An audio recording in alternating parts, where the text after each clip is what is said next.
Hello အားလုံးပဲမင်္ဂလာပါပန်ရောဝန် channel ရဲ့ဂျပန်စကားပြောလေ့ကျင့်ရအောင်ဗီဒီယိုကနေအားလုံးပြန်လည်ပြီးတော့ကြိုဆိုလိုက်ပါတယ်။ကျွန်မကတော့ပန်ရောခုရဲ့မုံမိုင်းဖြစ်ပါတယ်။အခုဆက်လက်ပြီးတော့သင်ခန်းစာ9ပေါ့နော်သင်ခန်းစာ9မှာနီဟွန်နိုဘာဆိုဂျပန်ရဲ့ဘတ်စကားတွေအကြောင်းကိုစကားပြောလေ့ကျင့်ကြမှာဖြစ်ပါတယ်။ကြည့်ဒါဆိုလို့ရှိရင်အရင်ဆုံးမြန်မာစာပိုက်လေးကိုအရင်ဖတ်ကြည့်ကြမယ်နော်။ဂျပန်ဘတ်စကားကိုစီးတဲ့အခါမှာဘယ်သူမှစကားမပြောနေတာကိုသတိထားမိတယ်မဟုတ်လား။နိုင်ငံခြားဆိုလို့ရှိရင်တော့ဘတ်စကားတို့ယထာတို့မှာအသက်အကျယ်ကြီးနဲ့ပုံပြောတဲ့သူတို့လူတွေနဲ့စကားပြောနေတဲ့သူတွေကိုမြင်ရပါတယ်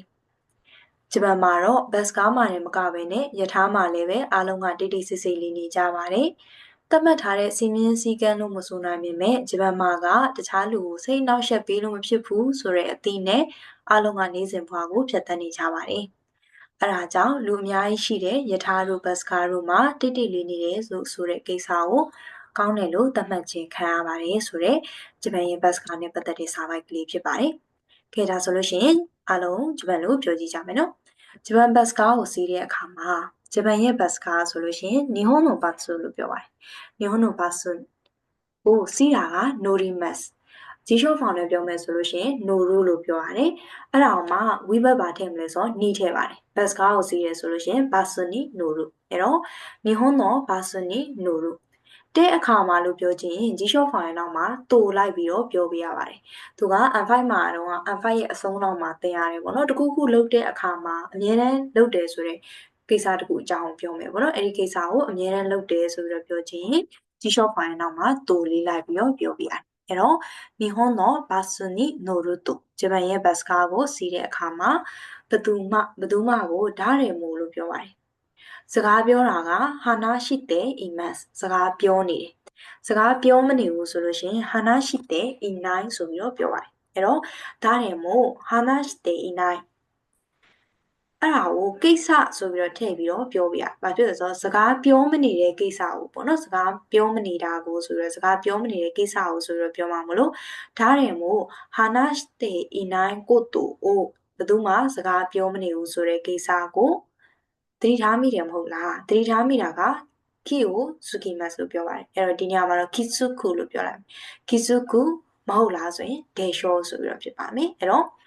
日本のバスに乗るとဂျပန်ဘတ်စကားကိုစီးတဲ့အခါမှာဒါနဲ့မို့話していないことをဘယ်သူမှစကားပြောမနေဘူးဆိုတဲ့ကိစ္စကိုကိစုကုဒေရှောသတိထားမိရဲ့မဟုတ်လားအဲ့တော့နိုင်ငံခြားဆိုလို့ရှိရင်တော့ဘတ်စကားတို့ယထာတို့မှာအတန်ကျိန်နဲ့ပုံပြောတဲ့သူတို့လူတွေနဲ့စကားပြောနေတဲ့သူတွေကိုမြင်ရပါတယ်နိုင်ငံခြားကိုခိုင်းကိုင်လို့ပြောပါတယ်လို့ဆိုရင်တော့ဒီနေရာမှာလည်းတူပဲသုံးမယ်ခိုင်းကိုင်ဆိုတဲ့နိုင်ငံခြားကနံဖြစ်တဲ့အတွက်ကြောင့်အနောက်မှာဓာတ်ထည့်ပေးရပါတယ်အဲ့တော့ခိုင်းကိုင်ဓာတ်တို့နိုင်ငံခြားဆိုရင်တော့နိုင်ငံခြားဖြစ်တယ်ဆိုရင်တော့ဆိုတဲ့ပုံစံမျိုးနဲ့ပေါ့နော်ခိုင်းကိုင်ဓာတ်တို့နိုင်ငံခြားဆိုရင်တော့ဘတ်စကားတို့ယထာတို့မှာဘတ်ဆွေရတန်းရှာတဲ့ဘတ်စကားတို့ယထာတို့မှာအတန်ကျဲကြီးနဲ့အိုးကိုဲတဲ့ဖုံးပြောတဲ့သူဒန်ဝါဆိုလို့ဟိတုအဲ့တော့ခိုင်းကိုင်တာတို့ဘတ်ဆွေရတန်းရှာတဲ့အိုးကိုဲတဲ့ဒန်ဝါဆိုလို့ဟိတုတို့လို့ပြောချင်လို့ရှိရင်ရလေးနဲ့ခလိုက်မယ်ပြီးလို့ရှိရင်လူနဲ့စကားပြောတဲ့သူဆိုလို့ရှိရင်ဟိတုတို့အိုရှာဘဲရီအိုရှာဘဲရီကစကားပြောတာအဲ့ဒါမှလုံနေရသူဆိုအိုရှာဘဲရီစတေလူဟီတုကိုမြင်ရပါတယ်အိုမီဆုကေမတ်တွေ့ရပါတယ်ဆိုတဲ့ပုံနဲ့ပြောရနော်အဲ့တော့ဒီတစ်ကြောင်းလုံးကိုပြန်ပြောကြည့်အောင်ခိုင်းကိုင်တာတို့ဘာဆွေရဒန်ရှာတဲ့အိုးကိုဲတဲ့話談話する人や人と喋っている人を見つけます。ပြီးတော့ဒီနှစ်ကြောင်းရှည်တဲ့အတွက်ကြောင့်နှစ်ကြောင်းလုံးကိုတစ်ခေါက်ပြန်ပြီးတော့ပြောကြည့်ပါအောင်နော်日本のバスに乗ると誰も話していないことを気づけるでしょだも気づくでしょ海外だとバスや電車で大声で話す人やすいません大声で談話する人や人とおしゃべりしている人を見つけますဂျပန်မှာတော့ဆိုရင်日本ではဘတ်စကားမှာတင်မကပဲတာတင်ဆိုလို့ရှိရင်ဒါကဲလို့ပြောတယ်တာလင်မကပဲဆိုတော့ဒါကဲဒေဝနာခုလို့ပြောမယ်ဒါကဲဂျာနာခုနဲ့အဓိပ္ပာယ်တူတူပဲเนาะအဲ့တော့日本ではバスだけではなくယထာမှာလည်းပဲတန်းရှာတဲ့မို့ယထာမှာလည်းပဲအားလုံးကမင်းနတိတ်တိတ်ဆိတ်ဆိတ်နေကြပါတယ်静かにしていますအဲ့တော့ဒီကြောင့်တော့ဘယ်လိုဖြစ်သွားမှာလဲ日本ではバスだけではなく電車でもみんな静かにしていますသတ်မှတ်ထားတဲ့စီမင်းစည်းကမ်းလို့မဆိုနိုင်ပေမဲ့သတ်မှတ်တာကခီမာရီမတ်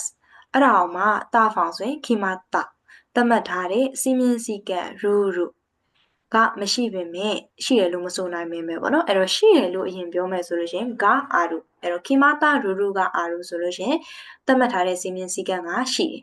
အဲ့လိုမျိုးမဆိုနိုင်ဘူးဆိုလို့ရှိရင်ဘယ်လိုထည့်ထည့်မလဲဆိုဝါကဲတဲ့ဝါနိုင်နိုဒစ်ငါဆိုပြီးတော့အဲ့ဒီစာလုံးလေးကိုထည့်ပေးရပါတယ်ဝါကဲတဲ့ဝါနိုင်နိုဒစ်ငါမရှိလို့မဆိုနိုင်ပေမဲ့လေရမယ်နော်သတ်မှတ်ထားတဲ့စီမင်းစည်းကမ်းလို့မဆိုနိုင်ပေမဲ့လေဆိုရင်ခီမာတာရူကအာရုဝါကဲတဲ့ဝါနိုင်နိုဒစ်ငါသတ်မှတ်ထားတဲ့စီမင်းစည်းကမ်းရှိတယ်လို့မဆိုနိုင်ပေမဲ့ရမယ်နော်ပြီးတော့ဂျပန်မှာက日本ではတခြားလူကို他の人にစိတ်နှောက်ယှက်ပေးလို့မဖြစ်ဘူးစိတ်နှောက်ယှက်ပေးတာကိုမေးဝါကိုခက်ခဲလို့ဆိုပြီးတော့ဂျပန်ရဲ့ယုံပေးရက်တွေအကြောင်းပြောတဲ့အခါမှာတခါလေ့ကျင့်ခဲ့ကြတယ်နော်ရှေ့ကသင်ခန်းစာမှာလေ့ကျင့်ခဲ့ပါတယ်အဲ့တော့မေးဝါကိုခက်ခဲလို့ကအနောက်ယှက်ပေးတယ်အနောက်ယှက်ပေးလို့မဖြစ်ဘူးဆိုလို့ရှိရင်တခုခုကိုလုံးလို့မဖြစ်ဘူးဆိုလို့ရှိရင်ဂျပန်စကားမှာဗတ်တဲ့ဝါイケないဆိုတာနဲ့သုံးတဲ့အတွက်ကြောင့်မေးဝါကိုခက်ခဲတဲ့ဝါイケないဆိုပြီးတော့ဖြစ်သွားပါတယ်အဲ့တော့日本では他の人に迷惑をかけてはいけないလို့ဆိုတဲ့တူယူအတိနဲ့意識でရမယ်နော်အတိဖြင့်အတိကို意識လို့ပြောတယ်ဖြင့်ဆိုရင်တဲ့အဲ့ဒါကြောင့်意識でအားလုံးကみんなနေ့စဉ်ဘဝကိုဖြတ်တန်းနေကြပါတယ်生活していますအဲ့တော့ဂျပန်မှာကဆိုတာနေဆက်ပြောမယ်နော်ဂျပန်မှာကတခြားလူကိုစိတ်နှောက်ယှက်ပေးလို့မဖြစ်ဘူးဆိုတဲ့အသည့်နဲ့အားလုံးကနေ့စဉ်ဘဝကိုဖြတ်တန်းနေကြပါတယ်ဘယ်လိုပြောမှာလဲ日本では他の人に迷惑をかけてはいけないという意識でみんな生活していますအဲ့ဒါကြောင့်နာနော်တဲ့အဲ့ဒါကြောင့်ဒါကာရာလို့ပြောလဲရတယ် this ကာရာလို့ပြောလဲရတယ်ဒီတစ်ခေါက်နာနော်တဲ့နဲ့သုံးကြည့်ကြမယ်နော်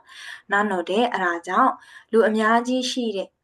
လူအများကြီးကိုတက်ဆန်လို့ဟီတိုလို့ရှေ့မှာခဏခဏသုံးခဲ့တဲ့အတွက်ကြောင့်ဒီတစ်ခါကတော့အိုးခုနိုဟီတိုနဲ့ပြောင်းပြီးတော့ပြောကြည့်ကြမယ်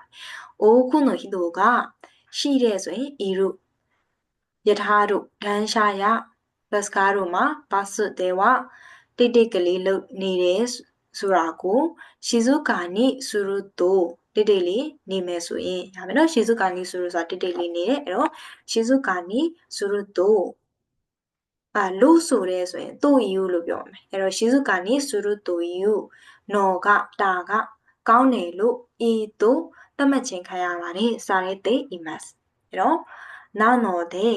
多くの人がいる電車やバスでは静かにするというのがရမယ်နော်လို့ဆိုတဲ့ကိစ္စဆိုရင်ဘယ်လိုပြောမှာ静かにするというのがကောင်းတယ်လို့သတ်မှတ်ခြင်းခံရပါတယ်いいとされていますအဲ့တော့ဒီတစ်ခါသင်ခန်းစာကိုကစာကြောင်းလေးတွေနည်းနည်းရှည်တဲ့အတွက်ကြောင့်私ကဒီဟာကိုအစအဆုံးတစ်ခါလောက်မြန်မာလိုပြောလိုက်ဂျပန်လိုပြောလိုက်အရင်ပြောပေးမယ်ပြီးမှတစ်ပိုင်းလုံးကိုအရင်ပြန်ပြီးတော့ပြောကြည့်ကြမယ်ပေါ့နော်အဲ့တော့စပါမယ်ဂျပန်ဘတ်စကားကိုစီးတဲ့အခါမှာ日本のバスに乗るとဘယ်သူမှစကားမပြောနေတာကိုသတိထားမိတယ်မဟုတ်လား誰も話してないことを気づくでしょနိုင်ငံခြားဆိုရင်တော့ခိုင်းだとဘတ်စကားတို့ယထာတို့မှာバスや電車でအတန်ကျဲကြီးနဲ့ဖုံးပြောတဲ့သူတို့အိုးကွယ်တဲ့တန်ဝါဆိုရဟီတိုရလူတွေနဲ့စကားပြောနေတဲ့သူတွေကိုမြင်ရပါတယ်ဟီတိုတိုおしゃべりしている人を見つけますဂျပန်မှာတော့ဘတ်စကားမှာလည်းမကပဲယထာမှာလည်းပဲ日本ではバスだけではなく電車でもအားလုံးကတိတ်တိတ်ဆိတ်ဆိတ်လေးနေကြပါတယ်みんな静かにしていますသတ်မှတ်ထားတဲ့စီမင်းစည်းကမ်းလို့မဆိုနိုင်ပေမဲ့決まったルールがあるわけではないのですが、ဒီနားလေးမှတ်မိမယ်နော်။決まったルールがあるわけではないのですが、ဂျပန်မှာကတခြားလိုစိတ်နှောက်ယှက်ပေးလို့မဖြစ်ဘူးဆိုတဲ့အသည့်နဲ့日本では他の人に迷惑をかけてはいけないという意識でအားလုံးကနေ့စဉ်ဘဝကိုဖြတ်သန်းနေကြပါတယ်။みんな生活しています。အဲ့ဒါကြောင့်လူအများကြီးရှိတဲ့ယထာတို့ဘတ်စကားတို့မှာ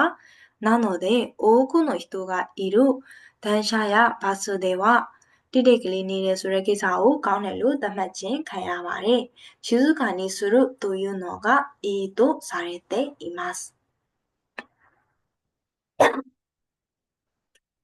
ရေးဒါဆိုလို့ရှိရင်ပြောလို့ရမလားဒီတစ်ခေါက်ဘန်ကိုကတော့ဒီလိုမျိုးစာကြောင်းလေးနည်းနည်းရှင်းပြီးတော့ဝါကဲတဲ့ဝါ9တို့this ငါစသဖြင့်ပေါ့နော်အလို grammar လေးလည်းပါတယ်ဒါမဲ့အားလုံးကစူးစမ်းပြီးတော့ line မှတ်ကြမယ်လို့မျှော်လင့်ပါတယ်ရေးဒါဆိုလို့ရှိရင်ဒီတစ်ပိုင်းလုံးကိုဂျပန်လိုရင်ဖတ်ကြည့်ကြမယ်နော်すいません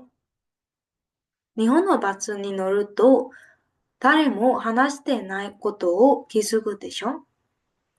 海外だとバスや電車で大声で談話する人や人とおしゃべりしている人を見つけます。日本ではバスだけでなく電車でもみんな静かにしています。決まったルールがあるわけではないのですが、日本では他の人に迷惑をかけてはいけないという意識でみんな生活しています。なので、多くの人がいる電車やバスでは静かにするというのがいいとされています。ဆိုပြီးတော့ဖြစ်ပါတယ်။ဒါဆိုလို့ရှိရင်မြန်မာလိုဖြည်းဖြည်းချင်းပြောကြည့်ကြရအောင်နော်။စပါမယ်။日本のバスに乗ると誰も話してないことを気づくでしょ海外だとバスや電車で大声で談話する人や人とおしゃべりしている人を見つけます。日本ではバスだけではなく電車でみんな静かにしています。電車でもみんな静かにしています。決まったルールがあるわけではないのですが、日本では他の人に迷惑をかけてはいけないという意識でみんな生活しています。なので、多くの人がいる電車やバスで静かにするというのがいいとされています。ကဲဒီနေ့လေ့ကျင့်ခဲ့တာကတော့ဂျပန်ရဲ့ဘတ်စကားမှာအလုံးကတိတ်တိတ်ဆိတ်ဆိတ်နေတယ်ဆိုတဲ့အကြောင်းလေးကိုစကားပြောလေ့ကျင့်ခဲ့တာဖြစ်ပါတယ်။စာကြောင်းလေးတွေကတော့နည်းနည်းရှင်းပေမဲ့အလုံးကစူးစမ်းပြီးတော့လည်းပြောကြမယ်လို့မျှော်လင့်ပါတယ်။တကယ်လို့ပြောတာတကယ်လို့ like မမီဘူးဆိုလို့ရှိရင်လည်းလက်မလျှော့လိုက်ပေးနဲ့ဒီဗီဒီယိုလေးကို pause ဖန်ပြီးတော့ပဲဖြစ်ဖြစ်ကိုကတော့2ခါ3ခါပြန်ပြီးတော့ပြောကြည့်ပါနော်။အားလုံးပဲစူးစမ်းကြမယ်လို့မျှော်လင့်ပါတယ်။နောက်လာမယ့်ဗီဒီယိုမှာအားလုံးနဲ့အတူတူပြန်ဆောင်ကြပါမယ်။ဒီဗီဒီယိုလေးကိုကြည့်ရှုပေးလို့ကျေးဇူးများတင်ပါတယ်။ကြာမှာပါနေ bye